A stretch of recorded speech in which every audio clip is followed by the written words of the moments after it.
La hora de Maquiavelo.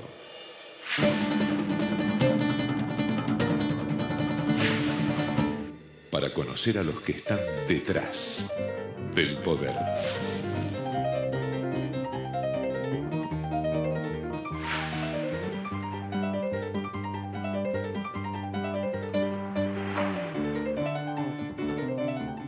Hola, ¿qué tal? Buenas noches, bienvenido a esta nueva hora de Maquiavelo, ¿no? Usted ya sabe que este es el espacio en el que estamos tratando de mostrarle desde hace ya casi 12 años cómo trabajan, cómo hacen, cómo piensan, los que nosotros llamamos simpáticamente los maquiavelitos, ¿no? Que no son otra cosa que, asesores de comunicación, de políticos, de empresarios. Arranco con una pregunta, ¿no? El gobierno presentó una suerte de programa de gobierno, programa económico y de gobierno, que presentó el jefe de gabinete, Capitanich, que era una suerte de 200 y no sé cuántas metas y 200 y no sé cuántos objetivos. Y la verdad que suena a que es un montón, o sea, un gobierno con muchas metas y muchos objetivos. La pregunta desde el punto de vista de la comunicación es si es una idea fuerza suficientemente contundente como para convencer a la gente de que el rumbo va a cambiar. Porque la verdad es que hasta ahora el rumbo, y en esto coinciden todos los analistas que usted fue escuchando durante el año 2013 en la hora de Maquiavelo, todos vienen diciendo que así como vamos, Argentina se va a estrellar, de hecho ya se está estrellando contra una pared. 200 y pico de metas y objetivos. Y una simple comparación histórica. Cuando el ministro Domingo Cavallo presentó la hoy tan odiada convertibilidad, que se le llamó en algún momento el plan de convertibilidad, era una idea muy sencilla. Era un peso igual a un dólar. Un país que a lo largo de generaciones, demostró que no está capacitado para manejar su moneda, ¿no? Que peso argentino, peso moneda nacional, etcétera, etcétera. Cada gobierno le quitaba no sé cuántos ceros.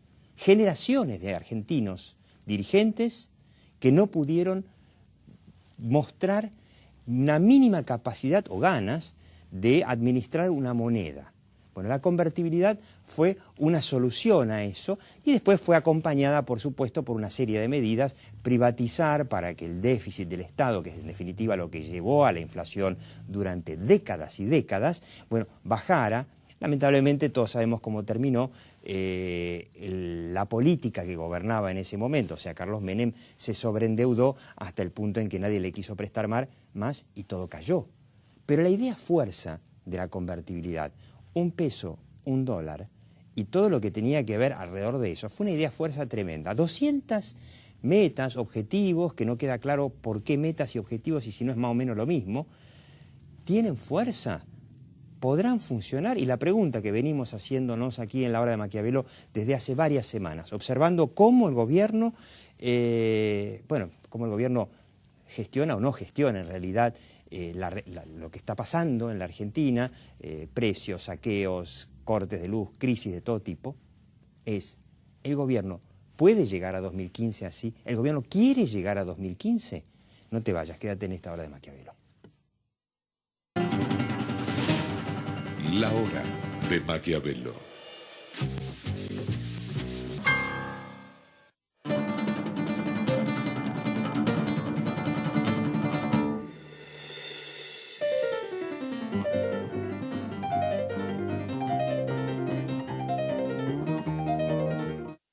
Auspicia este programa LAN, el encanto de volar.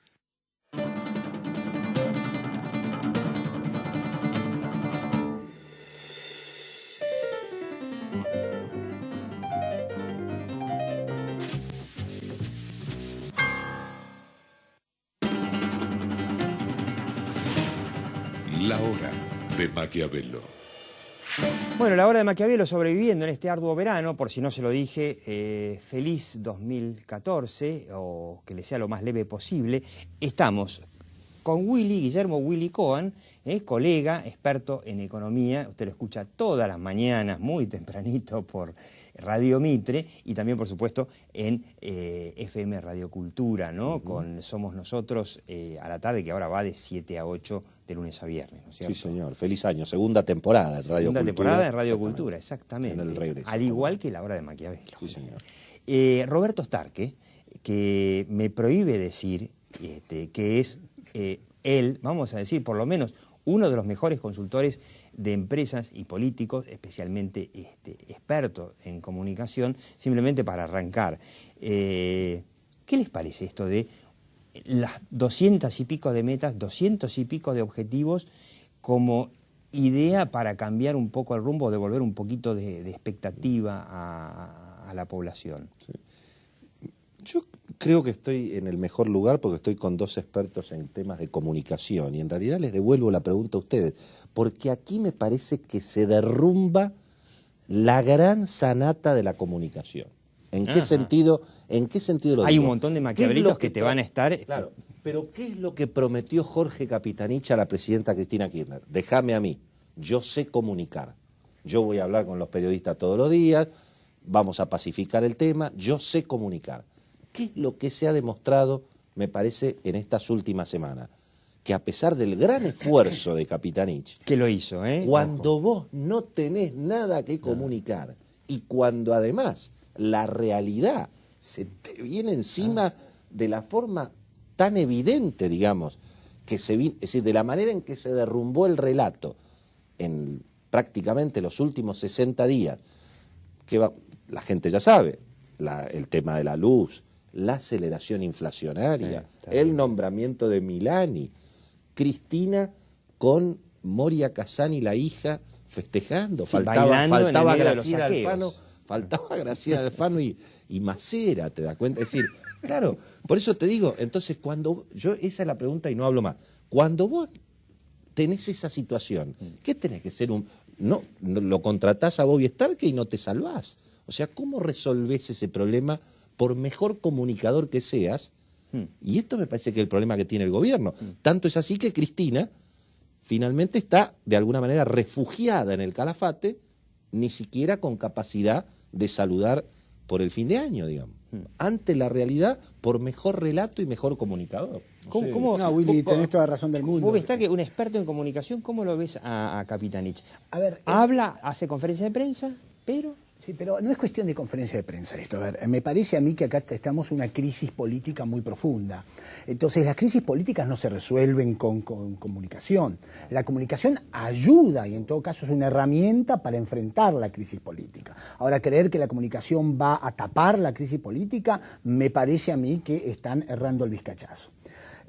Mi impresión es que Capitanich, que es un hombre con experiencia y es un político yo diría con dotes para estar donde está, porque no es un tonto, no es un improvisado, la impresión que tengo es que se hizo cargo de esto considerando que iba a tener primero mayor autonomía de la que tiene. Y se encontró con los Zanini, los De Vido, que le dicen, no, acá esto tampoco, bueno, esto no lo diga. Fue muy grave cuando se supone, porque nunca se lo confesó públicamente, que Capitanich pretendía, lo que era lógico, ofrecerle la gendarmería a la provincia de Córdoba en el medio de los saqueos, y aparentemente el secretario legal y técnico, Carlos Zanini, algunos dicen a pedido de la presidenta, otros dicen que sin que supiera la presidenta, le negó la gendarmería, con lo cual Córdoba terminó con 2.000 saqueos, creo que fue un trauma para los cordobeses, para toda la historia, y ahí empezó toda esta andanada. Ahora, Capitanich se hace cargo e inmediatamente, yo diría, genera un poquito de optimismo en la gente. ¿Por qué? Sí, porque se comenzó a percibir que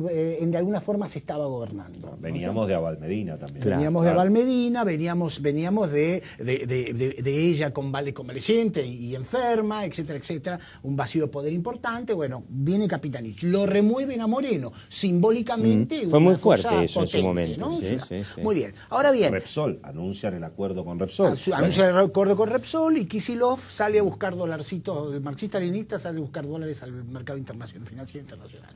Entonces, a mí me parece que ahí se dio la sensación de que la gobernabilidad podía ser factible.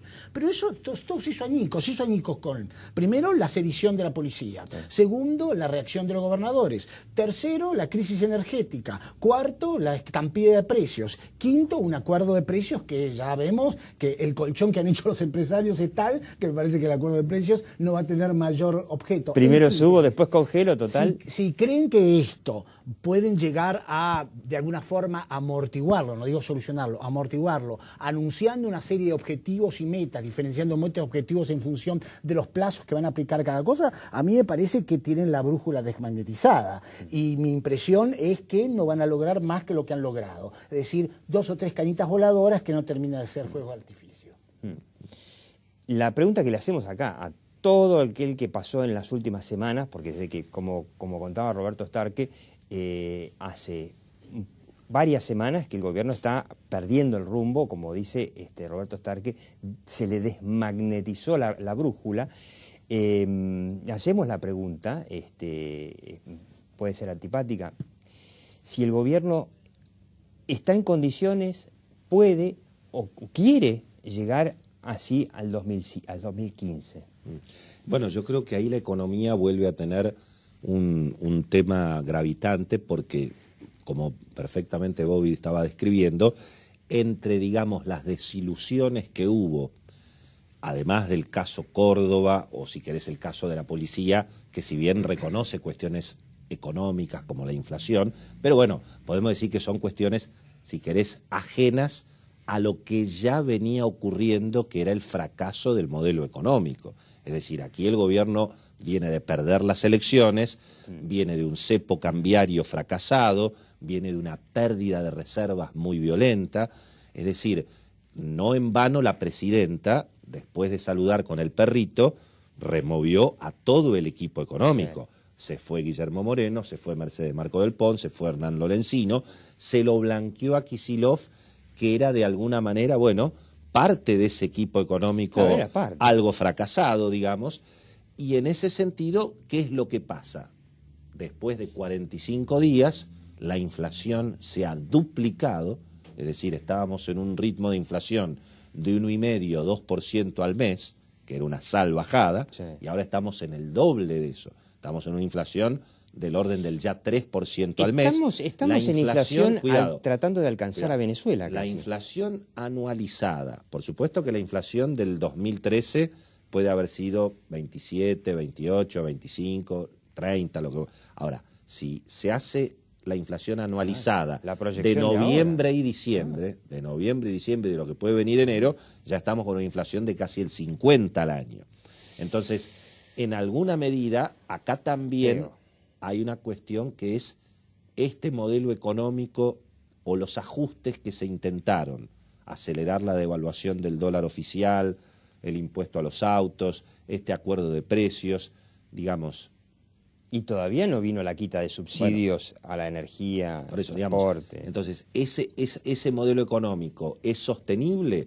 Bueno, yo creo que es sostenible con muchas dificultades. Es decir, vamos a tener más inflación, seguramente más devaluación y una economía creciendo poco el año que viene, con fuerte conflicto en términos de que obviamente la dirigencia sindical lo que va a querer en febrero es recomponer salarios en función de la aceleración inflacionaria que hay. Es más, el gobierno sale desesperadamente con este acuerdo de precios para tratar de frenar las expectativas inflacionarias y que no se retroalimente la inflación con las negociaciones salariales.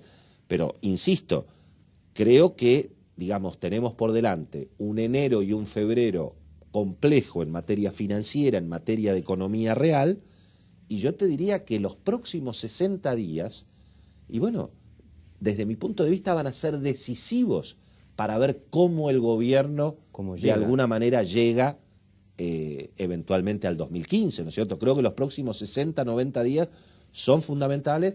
También se definen cuestiones externas. En los próximos 90 días se va a saber si la renegociación de la deuda con los bonistas famosos que están litigando en Estados Unidos termina Eso o no en termina. 60 días se sabe. Y eso en 90 días más o menos se va a saber. Y eso tiene que ver con la capacidad del gobierno de recomponer un poquito reservas. En la medida en que el gobierno no tenga capacidad de recomponer reservas, ayer y hoy otra vez el Banco Central estuvo perdiendo prácticamente 70, 80 millones de dólares por día. Algunos dicen más, algunos dicen menos. Pero está claro que, fíjate que el dólar sigue subiendo. Y además, el dólar que cerró el viernes a 10 con... Exacto. 10 con Prácticamente 30, 10,30, más menos. que creo que es el récord hasta ahora del dólar, ¿no? No, estuvo 10,30. 10,50 en mayo. Ah. Sí, no, la nafta es más cara que el dólar. Es en más- todo es más caso. negocio comprar Los nafta. precios están subiendo más rápido que el dólar. Que el dólar. Porque, claro, el gobierno, digamos, ¿qué es lo que ha hecho? El gobierno aceleró la devaluación, aumentó las naftas, aumentó el transporte, pero claro, el resto de la gente no es que se queda mirando. Claro, la gente carga esa nafta, la gente Naturalmente. viaja en el colectivo, Claro. la gente compra el pan Y además- y eso termina a la larga o a la corta. Está bien, algunos se van a morir de hambre, es cierto, qué suerte. Pero en general todo eso termina volcado a más inflación. Exactamente. Y el nivel de gasto público, porque el gobierno es el principal pagador de bienes y servicios y es el principal pagador de salarios el gobierno. Claro. Entonces también se le inflaciona Claro, el gasto público. ahí viene digamos. mi pregunta, capaz que Bobby-Star que se le ocurra esbozar una teoría, porque saber no lo sabe nadie esto. Esta locura de, bueno, dejarlo, para mí que fue el peor de los errores políticos que cometió la presidenta Kirchner, o no sé si fue Zanini o quién fue, de dejarlo solo a De la Sota, que eso hizo acordar mucho a cuando Cristina tuvo la idea de apostar al gobernador, al vicegobernador, Mariotto, y ver si por ahí Scioli, el gobernador Scioli, el año pasado, en una de esas se iba solo. Y entonces decidió no pagarle o no darle la plata para pagar los aguinaldos de los docentes. Cuando, después de varios días de huelga de los chicos sin ir a las clases, las encuestas le fueron mostrando a Cristina que ella, digamos, bajaba la imagen de Scioli, pero la de ella bajaba más rápido. ¿Mm? Con la decisión similar de decir no le mandes la gendarmería en medio de un motín policial a De la Sota, deja que saquee en la provincia, terminó, por supuesto que afectó gravemente a De la Sota, pero terminaron generándose motines policiales por todos lados que todos reclamaron aumentos. Y como De la Sota no tuvo más remedio que darle el 50, todas las policías provinciales lograron enormes aumentos. Y ahora hay una policía provincial, la de Entre Ríos, Roberto Starque, a la que le dijeron, y creo que la de Chaco también, que le dijeron, bueno, los aumentos que te prometimos no te los vamos a dar porque te lo prometimos bajo extorsión. ¿Esto termina ahí? ¿Que los policías dicen, ah, bueno, entonces dame menos? A mí me parece que esto supera el nombre de José Manuel de la Sota o incluso el de Uribarri. Mi impresión es que acá hay una crisis política muy profunda y me parece que la crisis política se traduce en una crisis de mando. ¿Quién está a cargo acá? ¿Está a cargo Divido? ¿Está a cargo Capitanich? ¿Está a cargo Kicillof? ¿Está a cargo Zanini? ¿Quién está a cargo de lo que está pasando? Entonces, a ver, el tema fundamental acá es que me parece que la crisis económica viene un poco como coletazo de la crisis política. Acá el tema es que teníamos un liderazgo muy fuerte, teníamos un liderazgo que ocupaba todo el escenario. Muy presente desde el punto de vista mediático, ¿no? Presente Llegó un el momento que eran cadenas todos los días. Presente el punto de vista mediático, presente el punto de vista político. A ver, la presidenta tenía algunas formas, yo diría, de interesantes de comunicar. Y yo, como que me dedico a estas cosas, la miraba y la miraba con mucha atención. Cuidado, a la presidenta no era el contenido lo que interesaba era la puesta en escena. Claro, Esto era lo que transmitía ella en términos de poder. Bueno, hoy no transmite nada de eso porque no está cuidando su jardín. Entonces, evidentemente, esto produce un vacío enorme y ese vacío enorme es muy difícil de llenarlo, a menos que institucionalmente vos tengas figuras o piezas que ocupen ese vacío. Pero en este esquema de poder que vivimos no existen esas piezas. El pobre Capitanich está haciendo, y digo pobre porque realmente está haciendo malabarismos, tapa los agujeros y trata que el agua no entre en la sentina, pero el barco se está hundiendo y la gente percibe que esto no tiene mando, el capitán no está.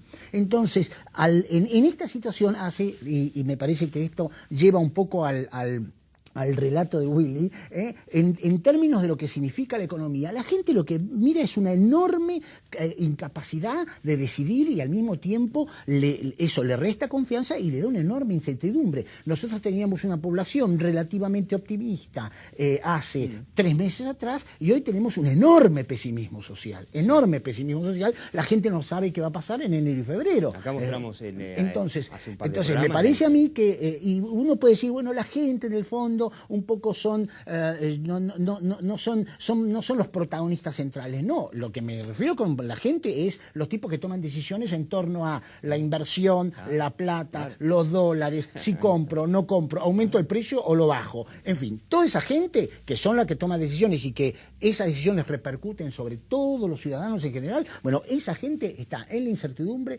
desconfía de lo que puede pasar y encima de eso lo que dice es me voy a sentar a esperar, con lo cual es lo peor que puede pasar. Bueno, dicen que ya hay, de hecho, en muchos rubros y muy silenciosamente, porque hay buenos maquiavelitos que trabajan, muchos trabajan para que no se sepan las cosas, son los que más ganan, porque es más difícil trabajar para que no se sepa que para que se sepa, y están trabajando en tratar de silenciar enormes cantidades de despidos que hay en plantas en el interior, automotrices que están en suspensiones, en el rubro agropecuario, en el agroindustrial, montones de plantas que se están cerrando, y eso termina, por supuesto, repercutiendo, ¿no? Ahora, el panorama que vos pintaste, Bobby, es bastante nefasto. Yo hago una proyección a los dos. Si esto no se cambia, puede llegar... doy un datito. Willy Cohen recién hablaba de las reservas. Bueno, vamos perdiendo reservas otra vez a razón de 50, 70 millones de dólares todos los días y se va acelerando. El gobierno dice, muchos creen que tenemos 30.000 millones de reservas. La otra vez lo leí en un informe reservado al viejo Roberto Aleman, que prácticamente desapareció desde el gobierno kirchnerista, desapareció de los medios, porque incluso fue atacado por patotas kirchneristas al principio del gobierno kirchnerista, que no es nuevo esto de las patotas, ¿no?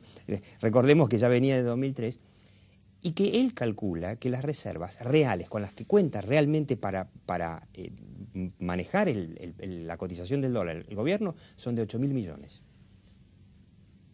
Sí, bueno, ahí la cuenta que se hace tiene que ver con el stock de reservas totales que hay, suponiendo que hubiera 30.000, las obligaciones que el gobierno tiene de acá hasta el 2015, que el gobierno, esas están escritas, y son 12.000 millones de dólares. Se entra en digamos, default. A lo cual se pueden agregar 4.000 millones si es que, digamos, se truchea el dato del crecimiento de este año, que es una discusión que va a ser muy pesada. Ahí se van 4.000 millones. Por mentir solamente se nos van 4.000 millones. Pero bueno, digamos, y entonces se hace ese cálculo más lo que en realidad está en el Banco Central, pero que es de depósitos en dólares de la gente por los encajes o que bancarios. Son préstamos de bancos que centrales. Son lo que serían las obligaciones exigibles. Claro, o préstamos de bancos centrales como de Francia, por ejemplo. Pero suponete que eso no. Pero lo que sí es exigible es el pago de los bonos y la gente que va a retirar los dólares de los bancos, que los puede retirar. Ahora, en alguna medida, esa situación no es nueva. ¿En qué sentido debo decirlo?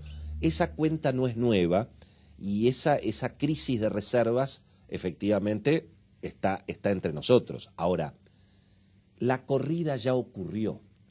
Esto también es importante que la gente lo entienda. Hace 2 años había unos 17.000 millones de dólares de depósitos en dólares en los bancos. Claro. Hoy hay 6.000, que son mayormente de las empresas. La gente retiró la plata. Bueno, por eso se perdieron, entre otras cosas, 13, 15.000 millones de dólares de las reservas. Es decir, digamos, efectivamente, el deterioro podría seguir y el déficit fiscal podría acentuarse y la inflación ser todavía más alta y la devaluación, y eventualmente se podría llegar a un escenario de una crisis financiera. Pero me parece que eso no es lo que está... No es lo más grave. Te diría, no es lo que está a la vista, ni en el 2014, ni en el 2015. Por eso yo creo que este no es un modelo que explota. Este es un modelo que hierve, digamos, ¿entendés? Hierve, pero no explota. No explota. ¿Entendés? Porque finalmente... Bueno, si no hay explosión... ¿no? Porque es muy poco... No, digamos, los bancos van a seguir abiertos. Si no hay explosión, como el 2001, donde sí hubo una explosión, claramente, o en el 89 con la hiperinflación, podríamos decir que Cristina llega al 2015. Claro, pero hierve y en el hervor tenés 13 muertos, 250 en Rosario, A ver, qué sé yo. el deterioro político Claro. vos lo podés aguantar un tiempito, ¿no? Podés decir, a ver, la política no se maneja como la economía, donde vos tenés algunos recursos, los sacás de un lado, lo pones en otro y tratás de tapar algunos agujeros. En política el desgaste, cuando comienza a ser pronunciado, comienza a ser precipitado en un momento. ¿Qué quiero decir con esto?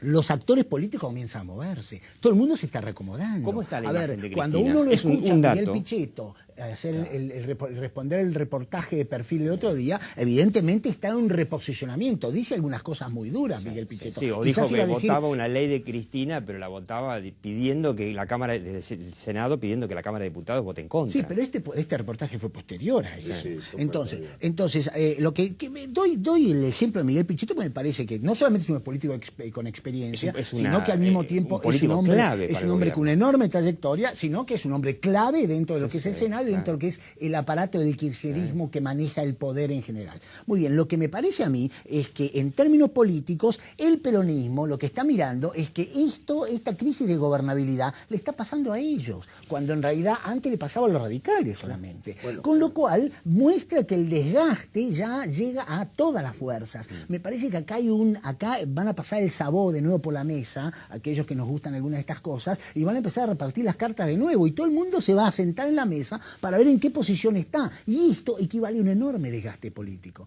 ¿Por qué? Porque cuando hay fuga de poder, es muy, muy difícil parar esa fuga de poder.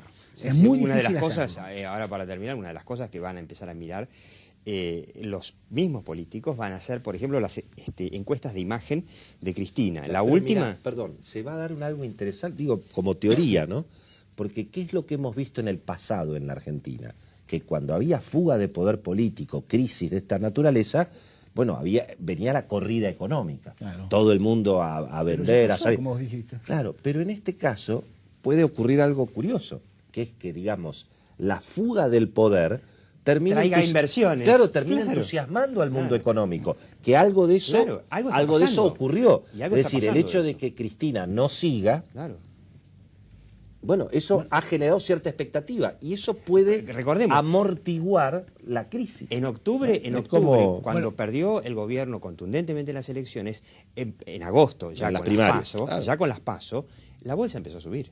O sea Sí, que, pero después, Claro, pero- bueno, nos echan. yo entiendo lo que dice Willy y lo comparto. Yo dije en un momento, los actores económicos se sientan a esperar. Lo que yo estoy diciendo es que mientras los actores económicos esperan y dicen, va a venir otro escenario y voy a invertir en escenario porque voy a comprar las cosas por la mitad de precio con las que lo puedo comprar hoy, claro. el tema La es el crisis deterioro social político claramente, y la crisis social que y genera uno el puede deterioro esperar a que político. se deteriore más. Nos echan.